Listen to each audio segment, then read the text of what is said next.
Говорят, в этом году уродилось особенно большое количество грибов, поэтому неудивительно, что в леса неподалеку от Якутска хлынули любители тихой охоты. Особенно излюбленным местом является лес по Вилюйскому тракту. И, как выяснилось, не только у грибников. Представьте, идете по просеке тут и там, выглядывая грибные шляпки. И тут резко в нос ударяет запах, весьма характерный. А исходит он от очень жуткой инсталляции. Как раз с таким на неделе столкнулся некий мужчина. Соответствующее видео очевидец опубликовал в сети. По его словам, искал грибы на 27-м километре Вилюйского тракта. Находка, правда, оказалась совсем другого толка. Ищем грибы, а находим место.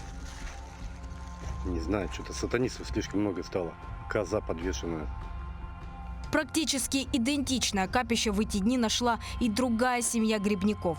Там же по 27-му километру тракта на просеке лежали связанные останки небольшого животного. А вот еще один случай, свидетельствующий о ритуале, только на этот раз жертвой стал теленок. Автор очередного видео не стесняется в выражениях и предполагает, кто-то шаманил, видимо. Насквозь, через был одетый теленок, изо рта пол торчит, и на дерево вот так. Что-то шаманили тут, какие-то волосы, тряпочки. Свою версию рассказал и краевед-исследователь Василий Попов. По его словам, это не что иное, как ритуал шамана для изгнания болезни. Как правило, в таких обрядах используют специальное дерево и другие атрибуты. При этом популярностью такой метод врачевания пользовался аж в средние века. О том, что это именно шаманский обряд, свидетельствуют и косвенные улики, такие как нанизывание шкуры животного на ветки или привязывание останков к дереву. Только вот важные условия проведения обряда выполнены не были, а их несколько.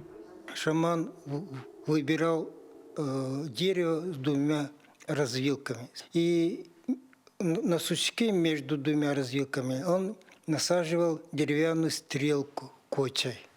А на саму деревянную стрелку накидывали шкуру жертвенное животное. Или на сучок протыкали голову.